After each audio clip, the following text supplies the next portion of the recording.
Setiap jam 12 malam, aku mendengar suara putraku yang sudah meninggal memanggil dari lorong. Ibu, tolong aku. Suami dan ibu mertuaku bilang aku gila. Mereka memberiku obat penenang. Tapi malam ini aku pura-pura meminum obat itu dan memasang kamera CCTV tersembunyi. Apa yang kulihat di rekaman itu? Aku tak menyangka ternyata mereka. Sebelum ceritanya dimulai, silakan tulis di kolom komentar dari daerah mana saja teman-teman yang menonton cerita ini. Jangan lupa like dan subscribe agar channel ini bisa semakin berkembang dan bisa mempersembahkan cerita yang lebih menarik lagi. Malam terasa begitu pekat di rumah besar itu. Heningnya seakan memiliki bobot.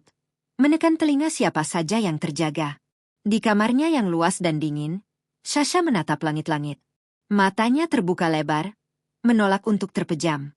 Di sampingnya, Raka, suaminya, tidur dengan napas teratur. Tenang. Seolah dunia Sasha yang hancur berkeping-keping tidak memengaruhi tidurnya sedikit pun. Jam di atas nakas berdetak. Tik, tik, tik. Suaranya seperti palu kecil yang memukul kesadaran Sasha. 2 tahun telah berlalu. Tapi bagi Sasha, rasanya baru kemarin. Kemarin dia masih menyisir rambut Rian, putranya. Kemarin dia masih mendengar tawa nyaring anak itu saat bermain di lorong. Sekarang rumah ini sunyi. Terlalu sunyi. Sasha melirik jam digital itu. Pukul 11.58 malam. Jantungnya mulai berdebar. Bukan ilusi. Ini adalah ritual mengerikan yang terjadi hampir setiap malam. Tubuhnya menegang. Dia menarik selimut lebih erat, memejamkan mata, berdoa dalam hati. Agar malam ini berbeda, agar malam ini arwah putranya bisa tenang, agar dirinya bisa tenang. Pukul 11.59 malam. Napasnya tertahan di tenggorokan. Udara di dalam kamar terasa semakin dingin. Bulu kuduknya berdiri. Detak jam seolah berhenti. Pukul 12 malam. Tepat saat dentang pertama jam dinding besar di ruang bawah. Suara itu datang. Lirih. Nyaris tak terdengar. Namun begitu jelas menembus keheningan. Ibu, tolong aku. Mata Sasha terbelalak. Air mata langsung menggenang. Itu suara Rian. Tidak salah lagi. Suara anak laki-laki berumur 5 tahun. Suara yang sama yang dulu memanggilnya saat terjatuh dari sepeda. Atau saat meminta dibacakan dongeng. Tapi kali ini, suara itu dipenuhi kesedihan yang menusuk. Ibu, di sini dingin, tolong aku. Suara itu datang dari luar kamar. Dari lorong panjang yang gelap di depan pintu mereka. Rian. Bisik Sasha. Tanpa berpikir, dia menyibak selimut. Udara malam yang dingin langsung menerpa kulitnya. Tapi dia tidak peduli. Dia melompat dari tempat tidur. Membuat Raka sedikit menggeliat. Tapi tidak terbangun. Mas, bangun. Sasha mengguncang pelan bahu suaminya. Raka, kamu dengar itu? Itu Rian. Dia memanggilku. Raka mengerang. Membuka mata dengan berat. Ada apa? Sasha, ini tengah malam. Rian. Aku dengar suara Rian lagi di lorong. Raka menghela napas panjang. Bukan napas terkejut. Itu napas lelah. Napas seseorang yang sudah muak. Sasha. Kita sudah bicarakan ini. Itu cuma mimpi buruk. Aku tidak tidur. Seru Sasha. Suaranya bergetar. Aku dengar jelas. Dia di luar sana. Sasha tidak menunggu jawaban. Dia berlari ke pintu. Membukanya dengan kasar. Dan melesat ke lorong. Rian. Ini ibu. Sayang. Kamu di mana? Lorong itu panjang dan gelap. Hanya cahaya bulan pucat dari jendela di ujungnya. Kosong. Tidak ada siapa-siapa. Hanya lukisan-lukisan di dinding. Yang kini tampak seperti bayangan menyeramkan. Riaan. Teriaknya lagi. Lebih putus asa. Tiba-tiba. Lampu lorong menyala. Cahaya kuning menyilaukan mata. Di ujung lorong, dekat tangga, berdiri Bu Ratna, ibu mertuanya. Dia mengenakan jubah tidur sutra. Rambutnya yang mulai memutih tergulung rapi. Raka muncul dari belakang, menguap. Ada apa ini ribut-ribut? Suara Bu Ratna terdengar tenang. Tapi ada ketidaksabaran yang tajam di dalamnya. Sasha menatap mereka berdua. Suaminya. Dan ibu mertuanya. 2 orang yang seharusnya menjadi pelindungnya. Ibu, Raka, kalian tidak dengar? Rian ada di sini. Dia minta tolong, dia kedinginan. Wajah Raka mengeras. Dia berjalan cepat, memegang bahu Sasha. Pegangannya terlalu erat. Sakit. Sasha, tidak ada siapa-siapa di sini. Dia menunjuk lorong kosong. Lihat, kosong. Hanya kita bertiga. Tapi aku dengar. Sasha mulai terisak. Sudah cukup, kata Raka. Ya Allah, nak Sasha. Bu Ratna melangkah mendekat. Gerakannya anggun. Tapi matanya dingin. Ini sudah 2 tahun. Kamu harus ikhlas. Kalimat itu lagi. Kalimat yang terasa seperti tamparan. Seolah-olah duka ini adalah kesalahannya. Aku tidak mengada-ada. Sasha menatap mereka dengan nanar. Aku ibunya. Aku tahu suara anakku sendiri. Bu Ratna tersenyum tipis. Senyum yang tidak sampai ke mata. Tentu saja kamu ibunya. Dan karena itu, wajar kamu masih trauma. Dia merangkul Sasha. Tapi itu terasa seperti cengkeraman. Mereka menuntunnya kembali ke kamar. Seperti pasien rumah sakit. Raka mengikuti di belakang. Wajahnya muram. Mereka mendudukkan Sasha di tepi tempat tidur. Kamu hanya kelelahan, kata Raka lembut. Tapi Sasha tahu. Nada itu palsu. Itu nada yang sama saat Raka berbicara dengan klien. Kamu masih trauma pasca kecelakaan itu. Tambah Bu Ratna. Pikiranmu memainkan trik. Kamu mendengar apa yang ingin kamu dengar. Sasha menunduk. Tangannya gemetar. Apakah dia memang gila? Apakah duka ini akhirnya menghancurkan kewarasannya? Tidak. Sebuah suara kecil di dalam hatinya berbisik. Suara itu terlalu nyata. Ini bukan halusinasi. Aku tidak gila. Bisik Sasha. Lebih kepada dirinya sendiri. Raka menghela napas. Tidak ada yang bilang kamu gila. Sayang. Kamu cuma butuh istirahat. Besok kita bicara lagi. Tambah Bu Ratna. Sekarang tidur. Lupakan suara tadi. Itu cuma angin. Angin? Angin yang bisa berkata, Ibu tolong aku. Sasha diam. Dia membiarkan dirinya diselimuti. Membiarkan lampu dimatikan. Membiarkan pintu ditutup. Dia berbaring dalam gelap. Menatap pintu. Air matanya mengalir tanpa suara. Dia tidak gila. Dia yakin. Dan jika dia tidak gila, maka ada sesuatu yang sangat salah di rumah ini. Dan yang lebih menakutkan, dia sendirian. Suaminya dan ibu mertuanya tidak berada di pihaknya. Mereka menatapnya seolah dia adalah porselen retak yang merepotkan. Tatapan Raka tadi di lorong. Bukan tatapan khawatir. Itu tatapan dingin, penuh perhitungan. Seolah-olah teriakannya di tengah malam bukanlah tangisan duka, melainkan gangguan bagi rencana mereka. Sasha memejamkan mata. Dia tahu apa yang dia dengar. Dan dia tahu, entah bagaimana, suara Rian adalah sebuah petunjuk. Putranya tidak sedang menghantuinya. Dia sedang mencoba memberitahunya sesuatu. Keesokan paginya, matahari bersinar terlalu cerah. Cahayanya menembus jendela ruang makan. Menerangi meja dengan sarapan mewah. Nasi goreng, roti bakar, buah segar. Bu Ratna selalu memastikan rumah itu terlihat sempurna. Seolah kesempurnaan bisa menutupi retakan di dalamnya. Sasha duduk kaku. Dia tidak tidur sama sekali semalam.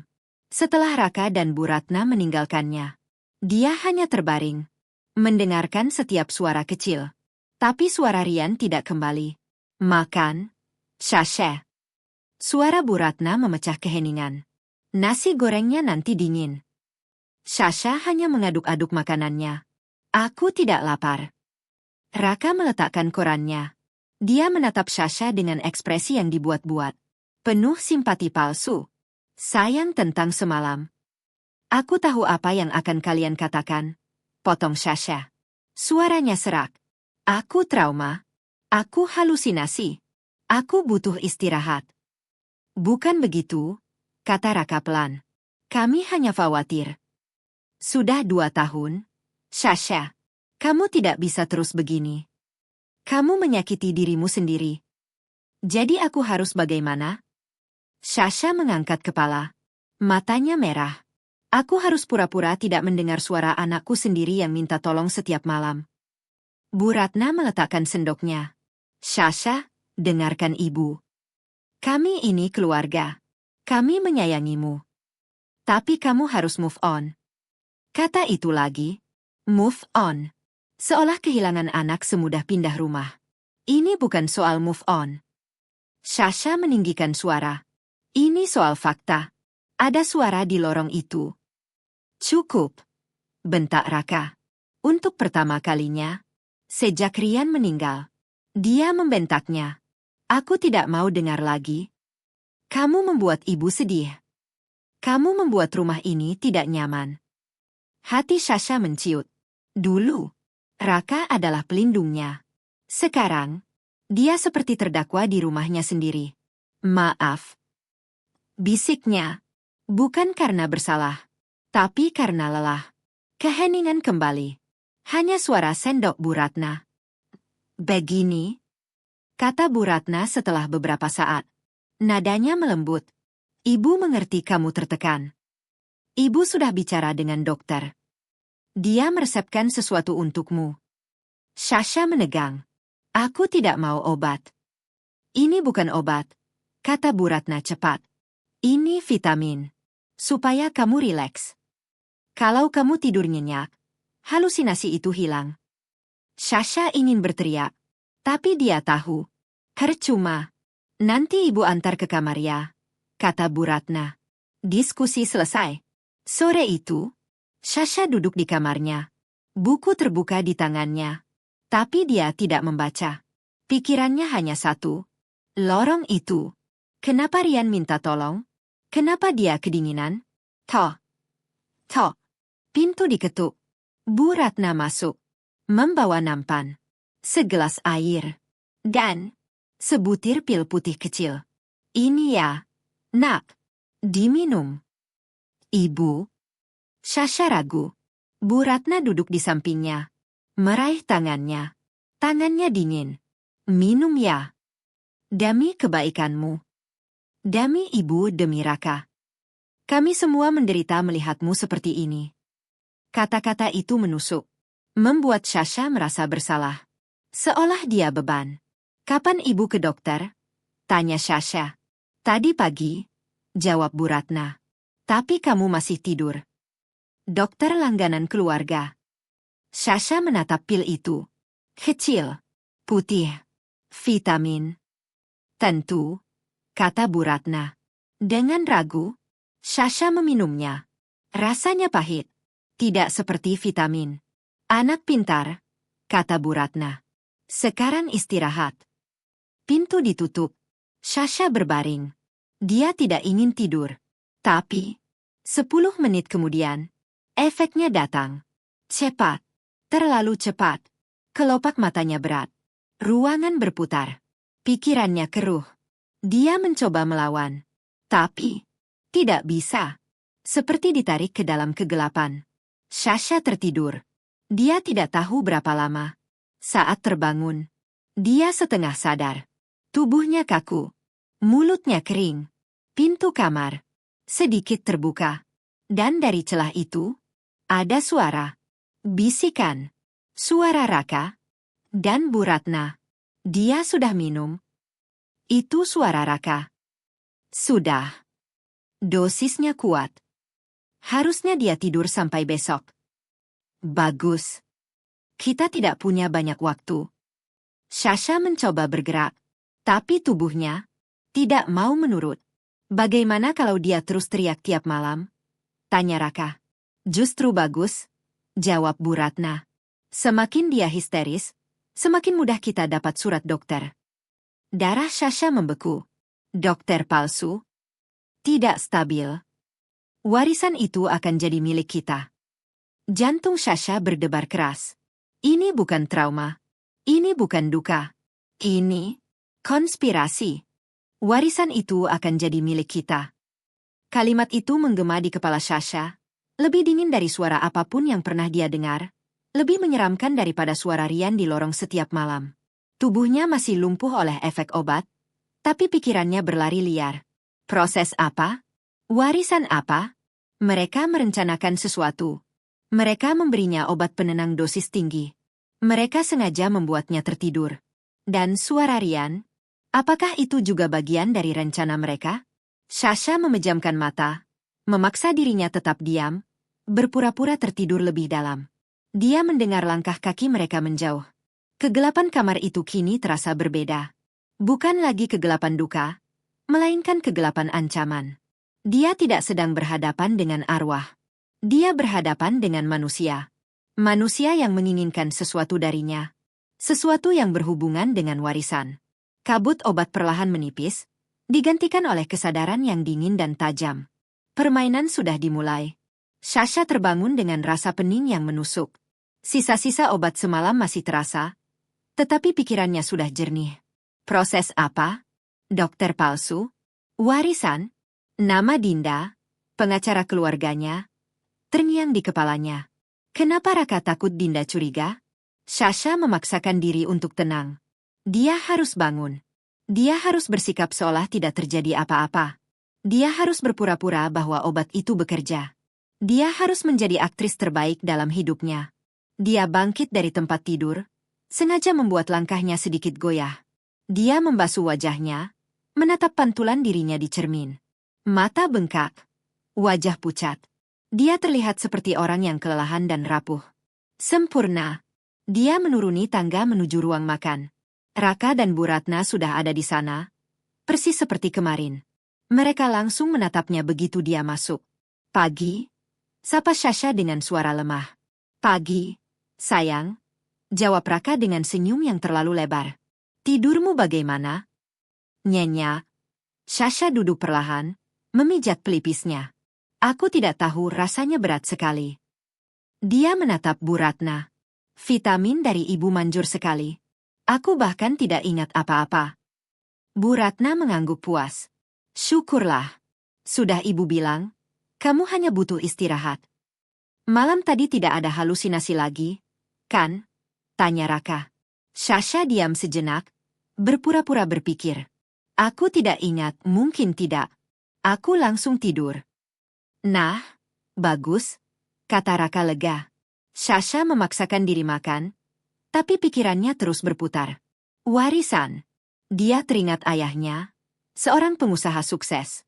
Ayahnya tidak pernah benar-benar menyukai Raka. Ambisi itu bagus, kata ayahnya dulu, tapi ambisinya Raka berbeda. Dia terobsesi. Saat ayahnya meninggal, warisan besar itu tidak langsung diberikan kepada Sasha, melainkan kepada Rian. Ada syarat, harta itu baru bisa diambil saat Rian dewasa. Tapi, bagaimana jika Rian tidak pernah dewasa? Tangan Sasha mulai gemetar. Jika Rian meninggal, maka warisan itu jatuh kepada ibunya. Kepada Sasha. Namun jika Sasha dinyatakan tidak waras, tidak mampu mengelola aset, maka hak itu akan jatuh ke tangan suaminya. Raka. Seluruh harta itu akan menjadi milik Raka. Sasha merasa mual. Lalu bagaimana dengan kematian Rian 2 tahun lalu? Rem sepeda blong. Jatuh ke jurang kecil. Raka yang menemukan.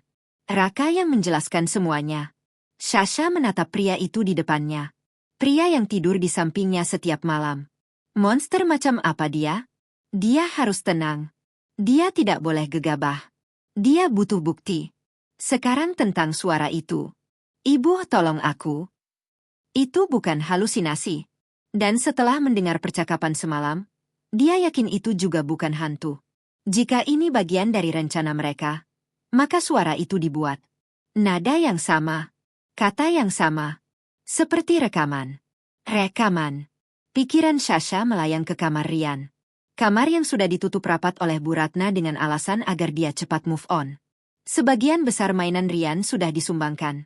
Bu Ratna yang mengurus semuanya. Tapi Sasha ingat, ada satu benda yang sangat spesial. Tablet biru milik Rian. Rian suka merekam suaranya di sana. Ibu, lihat aku. Ibu, tolong aku. Tablet itu sudah ibu sumbangkan, kata Bu Ratna dulu. Tapi bagaimana jika itu bohong? Bagaimana jika mereka menyimpan tablet itu, mengambil rekaman suara Rian, dan memutarnya setiap malam di lorong? untuk membuatnya terlihat gila. Sasha hampir muntah. Rencana itu terlalu keji. Dia harus keluar dari rumah ini. Dia harus memastikan apa yang sebenarnya mereka berikan padanya. Ibu, kata Sasha pelan. Vitamin semalam rasanya cocok sekali. Tapi sepertinya sudah habis. Boleh aku minta resepnya? Aku ingin beli sendiri. Sekalian jalan-jalan sebentar. Ini pertaruhan. Raka dan Bu Ratna saling berpandangan.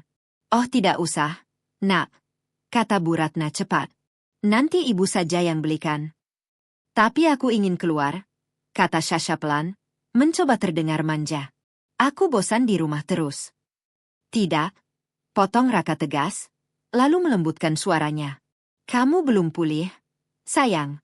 Di luar panas. Biar ibu saja yang urus. Sasha mengangguk pelan. Dia mengerti sekarang. Dia bukan istri. Dia bukan anak. Dia bukan keluarga. Dia adalah tahanan. Di rumahnya sendiri. Sore itu, Sasha berpura-pura tidur siang. Dia menunggu. Raka masih di kantor. Bu Ratna punya kebiasaan rutin. Setiap sore dia mengurus tanaman di taman belakang. Begitu Sasha mendengar pintu belakang terbuka dan suara langkah kaki menjauh, dia langsung bangkit. Jantungnya berdebar kencang. Ini kesempatan. Dia menyelinap keluar kamar, berjalan pelan menuju kamar Bu Ratna. Tangannya gemetar saat membuka pintu. Dia masuk dengan cepat dan langsung menuju tas tangan milik mertuanya. Di dalam dompet kecil, dia menemukannya. Sebotol pil putih kecil. Persis seperti yang diberikan padanya. Dia tidak berani mengambil botolnya. Terlalu berisiko. Dia hanya mengambil satu butir pil, membungkusnya dengan tisu, lalu menyimpannya di saku. Dia kembali ke kamar secepat mungkin. Sekarang masalah berikutnya. Bagaimana keluar dari rumah ini? Dia membuka dompetnya. Tidak ada uang tunai. Raka selalu mengatur semuanya lewat transfer. Tapi kartu debitnya masih ada. Dia harus nekat. Sasha berjalan ke pos satpam di depan rumah. Pak, saya mau pesan ojek, katanya. Satpam terlihat ragu. Nyonya mau kemana? Perlu saya panggilkan sopir? Tidak usah. Saya cuma ke minimarket depan. Sebentar saja. Itu bohong. Tapi satpam itu tidak berani membantah. Beberapa menit kemudian, Sasha sudah berada di atas ojek online, meninggalkan rumah yang terasa seperti penjara itu. Dia tidak pergi ke apotek langganan mereka. Dia meminta dibawa ke apotek besar di pusat kota, tempat di mana tidak ada yang mengenalnya. Di dalam apotek, tangannya gemetar saat menyerahkan pil yang dibungkus tisu. Mbak, bisa tolong cek ini obat apa? Saya dikasih ibu mertua, katanya vitamin A, tapi saya jadi sangat mengantuk. Apoteker itu mengamati pil tersebut, lalu memeriksa di komputer. Wajahnya berubah. Serius, ibu, ini bukan vitamin. Jantung Sasha serasa berhenti. Lalu ini apa? Ini alprazolam dosis tinggi. Obat penenang keras. Harus pakai resep dokter spesialis. Efeknya bisa membuat kantuk berat, kebingungan, bahkan halusinasi ringan. Tubuh Sasha lemas. Dia berpegangan pada meja. Jadi ini bukan kebetulan. Mereka sengaja meracuni pikirannya. Bu, tidak apa-apa? Tanya apoteker. Sasha menggeleng cepat. Saya tidak apa-apa. Terima kasih. Dia keluar dari apotek dengan langkah lemah. Sekarang semuanya jelas. Ini bukan trauma. Ini bukan duka. Ini rencana. Dia tidak bisa kembali tanpa persiapan. Dia butuh bukti. Bukti yang tidak bisa dibantah. Dia harus menangkap mereka. Matanya tertuju ke seberang jalan. Sebuah toko elektronik besar. Dia tahu apa yang harus dilakukan. Sasha masuk ke toko itu. Saya cari kamera pengawas, katanya. Yang kecil. Sangat kecil. Pramuniaga menunjukkan beberapa pilihan. Ada yang seperti pulpen, ada yang seperti kancing baju. Saya butuh yang bisa merekam dalam gelap. Dan tahan lama. Pramuniaga mengambil satu kotak kecil. Ini mini spy kamera. Ada night vision, sensor gerak, bisa rekam terus. Saya ambil. Tanpa berpikir panjang, Sasha langsung membayar. Dia tahu Raka akan melihat transaksi itu. Tapi sekarang, Itu tidak penting. Dia pulang. Sebelum masuk rumah, dia membeli martabak, alibi, dan benar saja. Bu Ratna sudah menunggu di ruang tamu. Dari mana saja kamu? Sasha mengangkat kotak martabak. Maaf, Bu. Tiba-tiba ingin ini. Dia tersenyum manis. Dipaksakan. Wajah Bu Ratna sedikit melunak, tapi matanya masih curiga. Lain kali bilang dulu. Sasha masuk kamar. Mengunci pintu. Mengeluarkan kamera. Sekarang, tahap berikutnya. Dia menunggu momen. Saat Bu Ratna sibuk menonton TV dengan suara keras. Sasha bergerak. Dia keluar kamar dengan hati-hati. Lorong lantai 2 sunyi. Di tengah lorong, ada meja kecil dengan tanaman hias plastik. Berdebu. Jarang diperhatikan. Tempat sempurna. Dengan tangan gemetar, Sasha menyelipkan kamera di antara daun plastik. Dia mengarahkan lensa tepat ke depan pintu kamarnya. Dia menyambungkan ke power bank. Mengatur posisi. Sempurna. Dia kembali ke kamar. Jantungnya masih berdetak kencang. Sekarang tinggal menunggu malam. Malam itu, Raka pulang larut. Wajahnya lelah. Transaksi 3 juta? Tanyanya. Sasha sudah siap. Itu hadiah untuk Dinda. Dia ulang tahun. Raka diam. Nama Dinda cukup membuatnya berhenti bertanya. Malam semakin larut. Jam 11.50. Seperti biasa, Bu Ratna masuk membawa pil. Minum ya. Sasha menelannya, tapi menahannya di bawah lidah. Begitu pintu tertutup, dia berlari ke kamar mandi. Meludahkan pil itu. Berkumur. Kembali ke tempat tidur. Lampu mati. Dia menunggu. Jam 12 malam. Langkah kaki terdengar di lorong. Pelan. Hampir tak bersuara. Pintu terbuka. Lebih dari 1 orang. Lalu, suara itu muncul. Ibu, tolong aku. Suara Rian. Tapi kali ini, Sasha tidak bergerak. Air matanya mengalir. Bukan karena takut, tapi karena marah.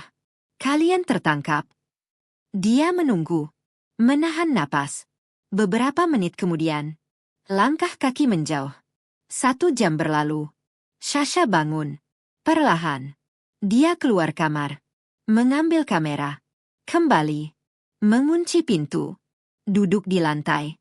Tangannya gemetar saat membuka rekaman. Dia menekan tombol play. Sasha duduk di lantai kamar mandi yang dingin. Punggungnya bersandar di pintu yang terkunci. Seluruh rumah hening. Keheningan itu kini terasa berbeda. Bukan lagi keheningan duka, melainkan keheningan predator yang sedang beristirahat. Jantungnya berdebar begitu kencang hingga ia takut Raka atau Bu Ratna bisa mendengarnya dari kamar mereka. Tangannya yang mencengkeram ponsel dan kamera mini gemetar hebat. Dia harus melihatnya. Dia harus melihat bukti bahwa dia tidak gila. Dia menarik napas dalam-dalam, berusaha menenangkan jarinya yang kaku. Dia menyalakan ponselnya. Cahaya layar terasa menyilaukan di dalam kamar mandi yang gelap. Dia membuka file dari kamera. Hanya ada 1 video, berdurasi sekitar 15 menit. Tanpa ragu, dia menekan tombol putar. Layar menampilkan lorong rumahnya dalam mode hitam putih. Gambar dari sudut atas, tersembunyi di dalam pot tanaman. Kualitasnya jernih. Waktu digital terlihat di pojok layar. Pukul 23.57. Lorong itu kosong. Sunyi. Sasha menahan napas, menunggu. Pada pukul 23.59, pintu kamar Raka dan Bu Ratna terbuka. Bu Ratna keluar lebih dulu.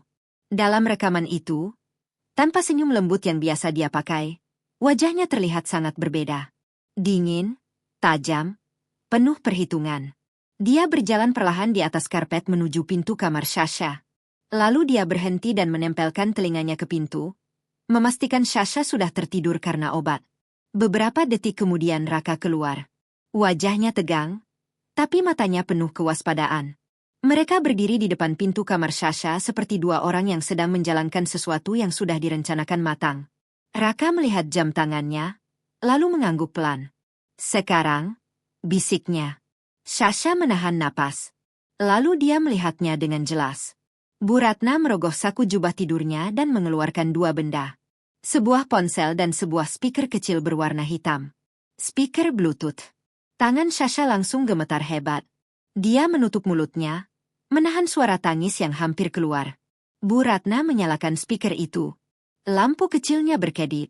Lalu dia menekan sesuatu di ponselnya. Dan suara itu terdengar. "Ibu, tolong aku." Suara Rian.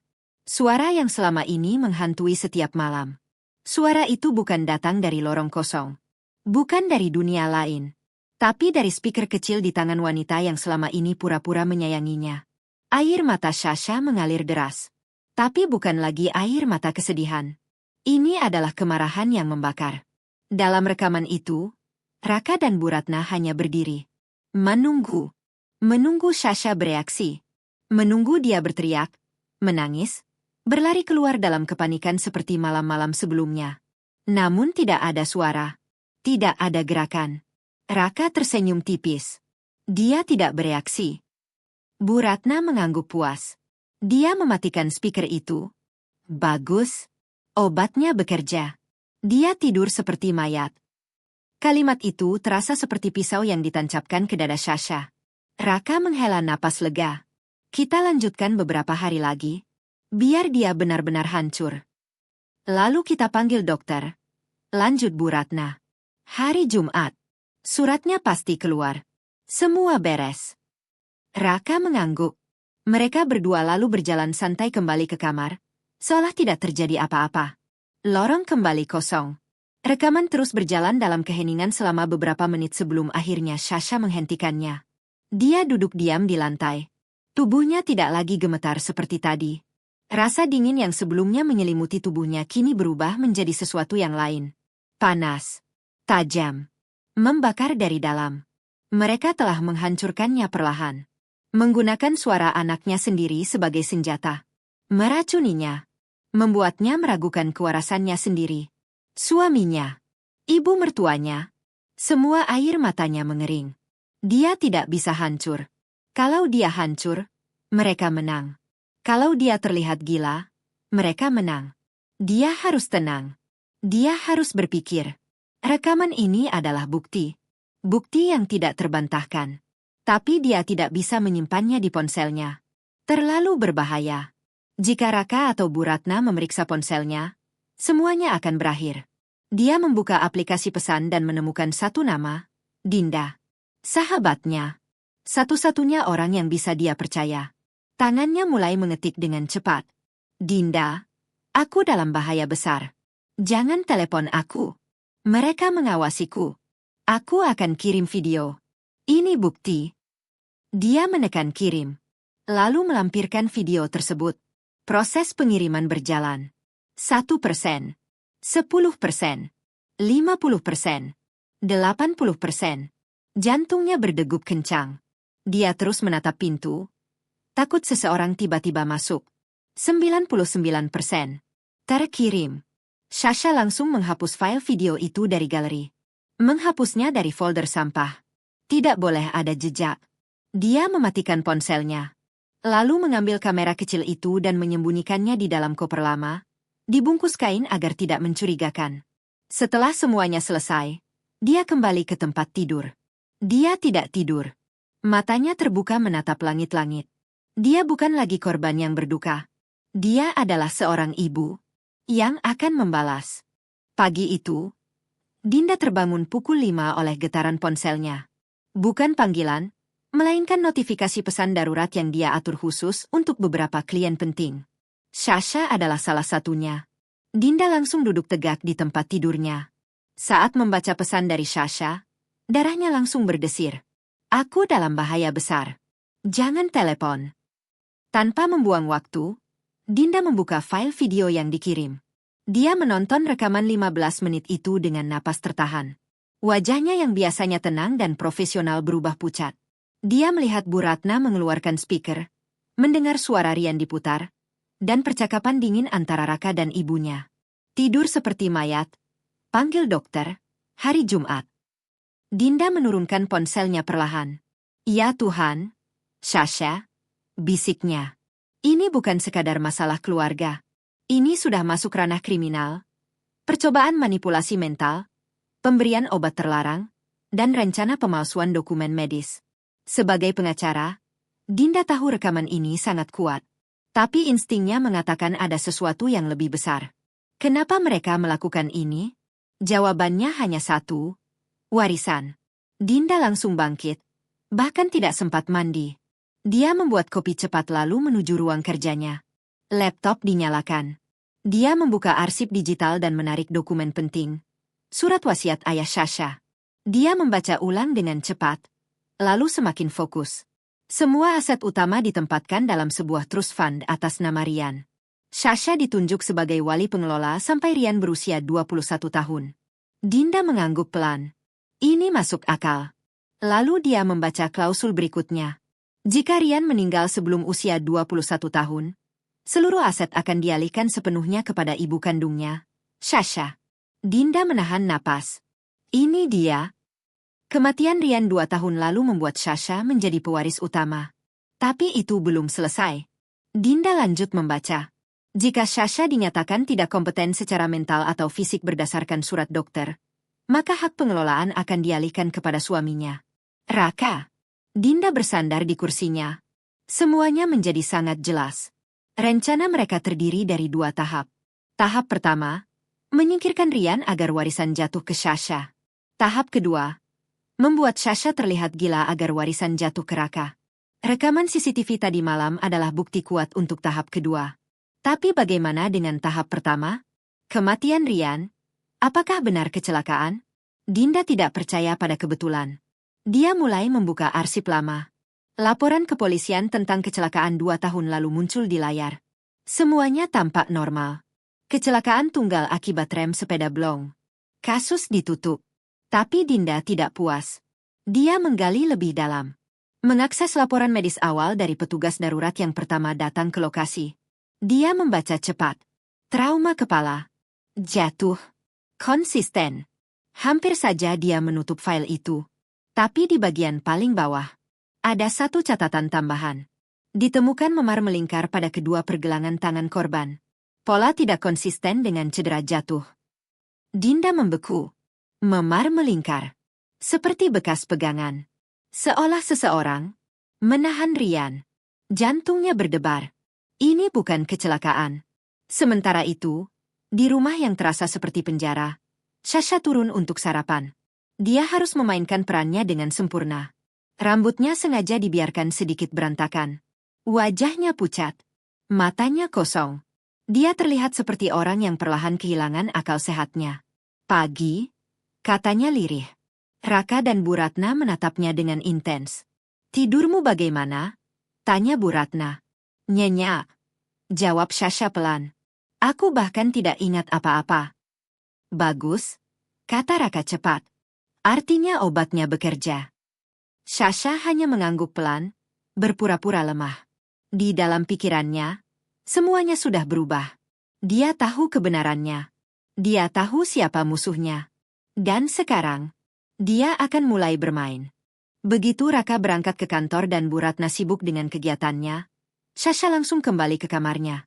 Dia mengunci pintu, menyalakan ponselnya, dan membaca pesan dari Dinda yang sudah masuk sejak tadi pagi. Sasha, aku sudah lihat videonya.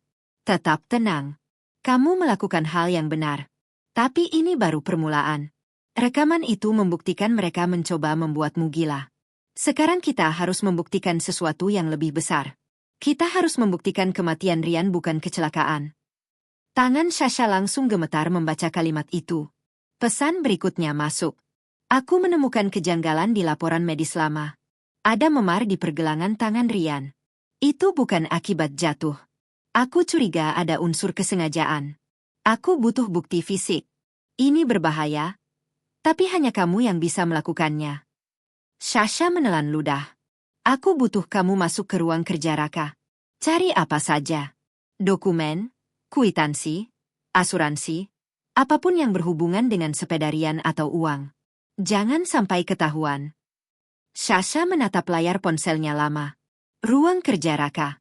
Ruangan itu selalu terkunci. Ruangan yang tidak pernah boleh dia masuki. Dia menarik napas panjang. Jika semua ini benar, maka dia hidup bersama pembunuh anaknya sendiri. Rasa duka yang selama ini menenggelamkannya perlahan berubah menjadi sesuatu yang lain.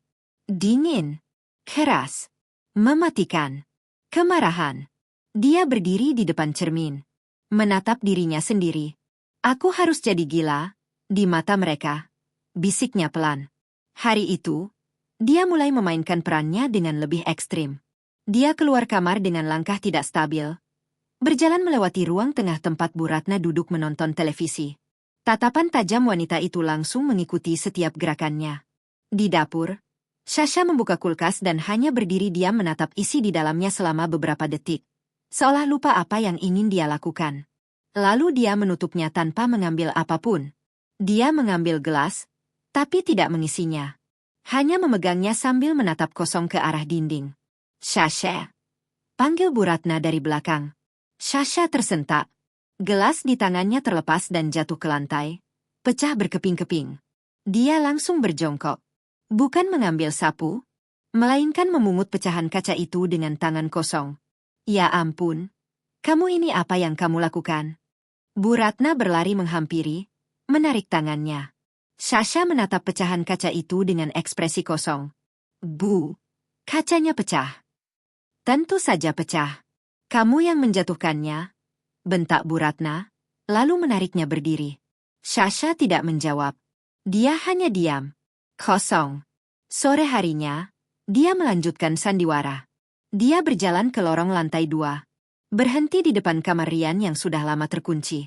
Dia menempelkan telinganya ke pintu. Lalu mulai berbicara pelan.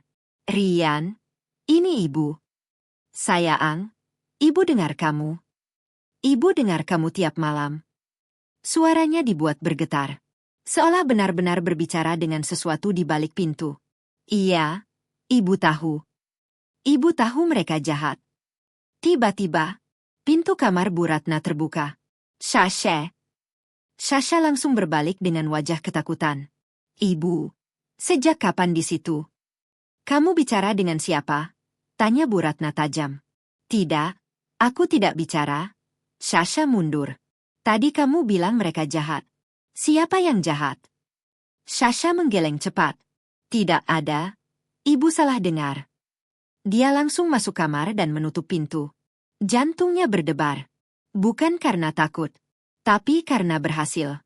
Malam itu, saat makan malam, dia melangkah lebih jauh. Dia duduk diam, mengaduk makanannya tanpa bicara. Bagaimana harimu? Tanya Raka. Sasha tidak menjawab. Dia hanya menatap kosong ke depan. Lalu tiba-tiba, dia tertawa kecil. Tanpa alasan. Raka dan Bu Ratna saling berpandangan. Ada yang lucu? Tanya Raka hati-hati.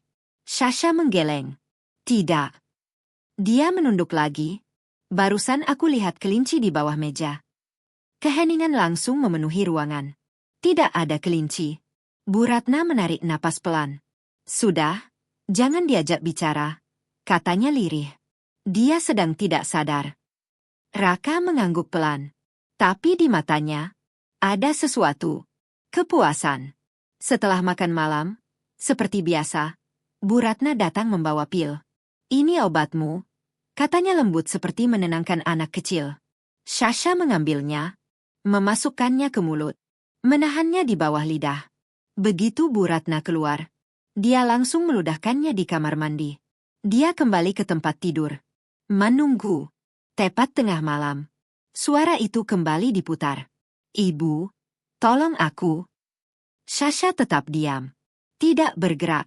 Dari luar, dia mendengar bisikan. Dia tidak bereaksi lagi, kata Raka. Dia semakin parah, jawab Bu Ratna puas. Bagus. Kita panggil dokter Jumat pagi. Semua sudah siap. Perawat juga sudah diatur. Mereka akan langsung bawa dia. Kita bilang saja dia histeris. Suratnya keluar hari itu juga. Setelah itu, semua selesai. Sasha membuka matanya dalam gelap. Api di dalam dirinya semakin besar. Dia hanya punya 1 hari lagi. Besok, dia harus masuk ke ruang kerja Raka. Dan menemukan bukti bahwa mereka telah membunuh Rian. Hari Kamis itu terasa seperti hari penentuan. Sasha tahu Jumat pagi dokter akan datang dan semuanya akan berakhir jika dia tidak bergerak sekarang. Dia tidak punya banyak waktu. Hari ini dia harus mendapatkan bukti terakhir. Dia harus membuat rumah itu kosong. Pagi itu, dia memainkan kartu terakhirnya. Saat Bu Ratna masuk membawa sarapan, Sasha sudah duduk di sudut kamar, memeluk lututnya, bergumam sendiri dengan suara pelan. Mereka mau ambil aku? Rian, tolong ibu, mereka jahat. Sasha, kamu bicara apa? Tanya Bu Ratna. Nada suaranya mulai tegang. Sasha menatapnya dengan mata liar. Ibu mau bawa aku pergi, kan? Ibu mau suntik aku? Aku tahu. Aku dengar. Wajah Bu Ratna sempat berubah, tapi dia cepat menguasai diri. Dia mengira ini hanya bagian dari kegilaan Sasha. Kamu ini ngelantur. Sudah makan, lalu minum obatmu. Dia menyodorkan pil seperti biasa. Sasha menggeleng keras. Tidak mau. Itu racun. Ibu mau bunuh aku. Ini risiko besar. Jika dia menolak obat, rencana mereka bisa berubah. Tapi Sasha bertaruh pada satu hal, keserakahan mereka. Dan benar saja, Bu Ratna tidak memaksa. Dia justru tersenyum tipis. Kalau begitu kamu yang menyusahkan dirimu sendiri. Dia keluar kamar. Beberapa detik kemudian, Sasha mendengar suara Bu Ratna menelepon. Raka, ini sudah tidak bisa ditunda. Dia semakin parah. Dia menolak obat. Dia bilang kita mau meracuninya. Iya, dia paranoid. Kita harus percepat. Sasha menahan napas. Baik. Aku juga akan temui dokter hari ini. Besok semuanya harus siap. Lanjut Bu Ratna. Beberapa menit kemudian terdengar suara mobil keluar dari garasi. Lalu tak lama, suara mobil Raka juga pergi. Rumah itu akhirnya kosong. Hanya ada asisten rumah tangga di dapur belakang. Ini saatnya. Sasha keluar dari kamar. Langkahnya cepat tapi tetap hati-hati. Dia turun ke lantai bawah. BI, panggilnya pelan. Asisten itu muncul dari dapur. Iya, Non. Kepala saya pusing. Saya mau istirahat. Jangan ganggu saya ya, apapun yang terjadi. Baik, Non. Itu cukup. Sasha tidak kembali ke kamar. Dia langsung menuju pintu ruang kerja Raka. Pintu itu terkunci. Seperti biasa. Dia berbalik, berjalan cepat ke lemari sepatu dekat pintu depan. Dia ingat kebiasaan Raka. Di laci paling bawah, ada sesuatu. Dia membukanya. Tangannya gemetar. Di sana, ada kunci kecil. Kunci cadangan. Dia kembali ke ruang kerja.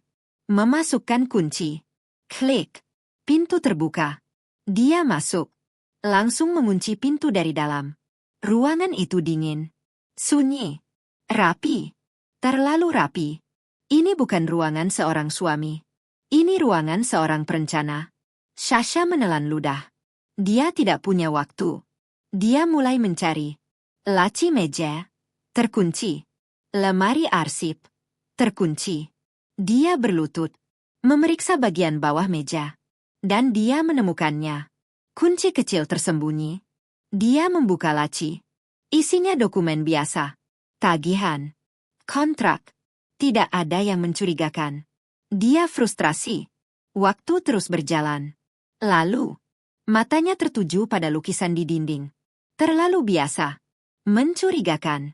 Dia mendekat. Menggesernya. Dan di baliknya, ada brankas. Jantungnya berhenti sesaat. Brankas digital. Dia menatap keypad. Tangannya dingin. Dia mencoba. Tanggal lahir Raka. Salah. Tanggal pernikahan. Salah. Tanggal lahir Sasha. Salah. Dia hampir menyerah. Lalu, sebuah pikiran muncul. Pikiran yang membuat dadanya sesak. Tanggal kematian Rian. Tangannya gemetar saat mengetik. Klik. Lampu hijau menyala. Brankas terbuka. Sasha mundur sedikit. Tubuhnya lemas. Pria macam apa yang memakai tanggal kematian anaknya sebagai password? Dia membuka brankas. Di dalamnya, tidak banyak, tapi cukup untuk menghancurkan segalanya. Tumpukan pertama, sebuah map biru. Dia membukanya. Polis asuransi jiwa. Atas nama Rian. Tanggal dibuat 6 bulan sebelum kematian. Jumlah miliaran. Penerima manfaat Raka. Napas Sasha tercekat. Ini motifnya. Di bawahnya, tablet biru milik Rian. Retak. Disimpan sebagai sumber suara. Dan di paling bawah, map coklat tipis. Dia membukanya. Satu lembar kertas. Kwitansi. Bukan dari bengkel resmi. Tulisan tangan. Tanggal. 2 hari sebelum kecelakaan. Isi. Modifikasi kabel rem sepeda anak. Bukan perbaikan. Modifikasi. Sasha jatuh terduduk. Dunia terasa runtuh. Ini bukan kecelakaan. Ini pembunuhan. Raka. Membayar seseorang untuk merusak rem sepeda anaknya sendiri. Air mata Sasha jatuh. Untuk pertama kalinya, air mata yang nyata. Tapi dia tidak boleh hancur. Dia berdiri, mengambil ponsel, memotret semuanya. Polis, tablet, kwitansi. Dia mengirim semuanya ke Dinda. Dinda, aku menemukannya. Tangannya masih gemetar. Tapi sekarang, dia tidak takut lagi. Karena akhirnya, dia punya kebenaran. Sasha berdiri di tengah ruang kerja itu beberapa detik lebih lama, mencoba mengatur napasnya yang kacau. Tangannya masih gemetar setelah melihat semua bukti di dalam brankas. Polis asuransi, tablet Rian, dan kwitansi bengkel itu seperti pukulan bertubi-tubi yang menghancurkan sisa ilusi dalam hidupnya. Tapi dia tidak punya waktu untuk hancur. Dia cepat-cepat merapikan kembali semua isi brankas persis seperti semula. Map biru ditaruh di atas, tablet di bawahnya, dan kwitansi kembali ke tempatnya. Dia menutup brankas, memastikan lampunya mati, lalu menggeser lukisan hingga kembali menutupnya dengan sempurna. Dia mengunci kembali ruang kerja itu, mengembalikan kunci ke tempat semula di lemari sepatu, dan berjalan kembali ke kamarnya dengan langkah yang dipaksa tetap tenang. Di dalam kamar, dia langsung mengunci pintu dan bersandar di sana. Napasnya berat. Air matanya jatuh lagi, tapi kali ini dia menahannya. Dia tidak boleh runtuh sekarang. Ponselnya bergetar. Pesan dari Dinda. Aku sudah lihat semuanya. Ini bukan cuma percobaan penipuan. Ini pembunuhan berencana. Sasha, kita sudah punya cukup untuk menjatuhkan mereka. Tapi kita harus hati-hati. Jangan lakukan apa-apa dulu. Aku akan datang dengan polisi. Sasha membaca pesan itu berulang kali. Datang dengan polisi. Akhirnya. Tapi dia tahu satu hal. Dia harus bertahan sampai saat itu tiba. Sore menjelang malam. Rumah itu kembali diisi oleh 2 orang yang selama ini dia anggap keluarga. Raka pulang lebih awal dari biasanya. Bu Ratna juga sudah kembali. Tatapan mereka langsung tertuju pada Sasha begitu dia keluar dari kamar. Sasha memainkan perannya. Lebih dalam dari sebelumnya. Dia berjalan dengan langkah goyah, matanya kosong, rambutnya sedikit berantakan. Sasha, panggil Raka pelan, mencoba terdengar lembut. Kamu bagaimana hari ini? Sasha tidak langsung menjawab. Dia hanya menatap ke arah lain, lalu tersenyum kecil tanpa alasan. Ada yang lucu, gumamnya pelan. Raka dan Bu Ratna saling berpandangan. Lucu apa? Tanya Bu Ratna hati-hati. Sasha tertawa kecil lagi. Rian tadi di sini. Dia bilang dia kedinginan. Wajah Bu Ratna berubah sekilas, tapi cepat kembali normal. Sudah, nak jangan dipikirkan lagi, katanya lembut. Di dalam hatinya, dia pasti semakin yakin bahwa Sasha sudah benar-benar kehilangan akal. Dan itu yang diinginkan Sasha. Malam itu, semuanya berjalan seperti biasa. Makan malam hening. Tatapan-tatapan penuh penilaian. Dan akhirnya, pil itu kembali datang. Ini obatmu, kata Bu Ratna. Nada suaranya seperti menenangkan anak kecil. Sasha mengambil pil itu, memasukkannya ke mulut, dan berpura-pura menelannya. Begitu Bu Ratna keluar, dia langsung membuangnya. Dia kembali ke tempat tidur. Berbaring. Menunggu. Jam menunjukkan pukul 12 malam. Langkah kaki terdengar lagi di lorong. Sama seperti rekaman. Sama seperti rencana mereka. Ibu, tolong aku. Suara itu kembali terdengar. Tapi kali ini, Sasha membuka matanya. Pelan. Tanpa suara. Dia bangkit dari tempat tidur. Tidak seperti malam-malam sebelumnya. Tidak panik. Tidak menangis. Dia berjalan ke pintu. Membukanya perlahan. Di lorong, Raka dan Bu Ratna berdiri. Dengan speaker di tangan. Mereka terkejut. Sasha menatap mereka. Matanya tidak lagi kosong. Tidak lagi bingung. Tapi dingin. Akhirnya aku melihatnya langsung. Katanya pelan. Raka membeku. Bu Ratna tidak bergerak. Suara anakku. Lanjut Sasha. Suaranya bergetar tapi bukan karena takut. Ternyata cuma rekaman dari kalian. Sasha, kamu? Raka mencoba bicara. Tutup mulutmu. Potong Sasha. Untuk pertama kalinya, dia berbicara tanpa takut. Kalian pikir aku gila? Katanya pelan. Kalian pikir aku tidak akan tahu? Dia melangkah maju. Aku dengar semuanya. Aku lihat semuanya. Wajah Bu Ratna mulai berubah. Kalian mau warisan itu, kan? Lanjut Sasha. Raka terdiam. Kalian bunuh Rian. Keheningan jatuh. Untuk beberapa detik. Tidak ada yang bergerak. Itu tuduhan yang sangat serius, kata Raka akhirnya, berusaha tetap tenang. Tuduhan? Sasha tertawa pelan. Dia mengangkat ponselnya. Polis asuransi. Kwitansi bengkel. Dan rekaman kalian tadi malam. Wajah Raka pucat. Bu Ratna mundur selangkah. Kamu tidak akan sempat melakukan apa-apa, desis Bu Ratna. Tapi sebelum siapapun bisa bergerak. Suara lain terdengar. Langkah kaki. Banyak. Pintu depan terbuka. Polisi. Suara tegas menggema di seluruh rumah. Dinda masuk bersama beberapa polisi. Raka langsung membeku. Bu Ratna tidak bisa bergerak. Raka, Bu Ratna, kalian ditahan atas dugaan pembunuhan berencana, manipulasi psikologis, dan pemberian obat ilegal, kata salah satu polisi. Sasha berdiri diam. Menatap mereka. Raka mencoba berbicara. Tunggu, ini salah paham. Tapi borgol sudah terpasang di tangannya. Bu Ratna menangis. Untuk pertama kalinya. Tanpa topeng. Sasha tidak menangis. Tidak lagi. Karena akhirnya, kebenaran keluar. Dan untuk pertama kalinya sejak 2 tahun. Rumah itu benar-benar sunyi. Tapi kali ini, bukan sunyi yang menakutkan. Melainkan sunyi yang membawa keadilan. Setelah suara langkah kaki polisi memenuhi rumah itu, semuanya terasa seperti mimpi yang akhirnya terbangun. Raka dan Bu Ratna tidak lagi terlihat seperti orang yang selama ini mengendalikan hidup Sasha. Tanpa kendali, tanpa kekuasaan, tanpa topeng. Mereka dibawa keluar rumah dengan tangan diborgol. Tatapan mereka yang dulu dingin dan penuh perhitungan kini berubah menjadi panik dan kosong. Sasha hanya berdiri di tengah lorong itu.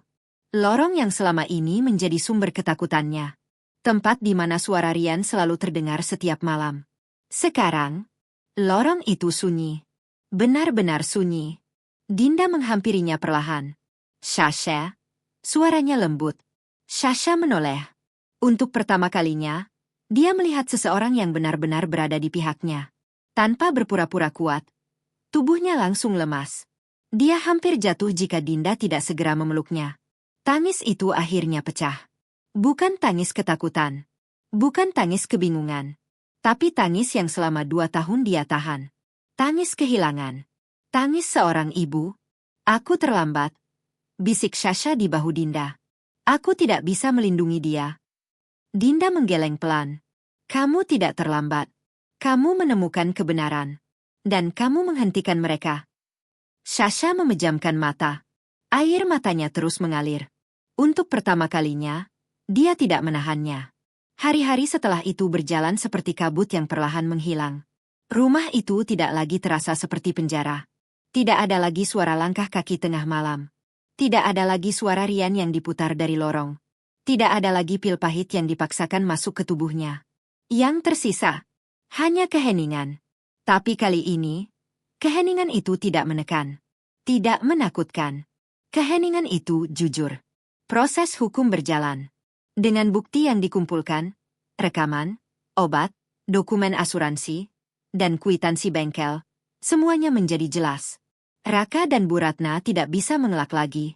Fakta demi fakta terungkap, memperlihatkan rencana yang sudah mereka susun sejak lama. Rian bukan korban kecelakaan. Dia adalah korban keserakahan. Beberapa minggu kemudian, Sasha berdiri di depan sebuah makam kecil. Langit sore terlihat tenang. Angin berhembus pelan. Di depannya, nama itu terukir. Rian. Sasha berlutut. Tangannya menyentuh batu nisan itu dengan lembut. Ibu di sini, bisiknya. Tidak ada suara menjawab. Tidak ada bisikan. Tidak ada teror. Hanya diam. Tapi untuk pertama kalinya, diam itu terasa damai. Maafkan ibu, lanjutnya pelan. Ibu baru tahu semuanya sekarang. Air matanya jatuh perlahan. Tapi ibu janji, mereka tidak akan menyakitimu lagi. Angin berhembus lebih lembut, seolah membawa sesuatu. Bukan suara, bukan panggilan, tapi perasaan yang selama ini hilang. Ketika Sasha berdiri dan melangkah pergi dari makam itu, dia tahu satu hal. Rian tidak pernah mencoba menakutinya. Rian tidak pernah menghantuinya.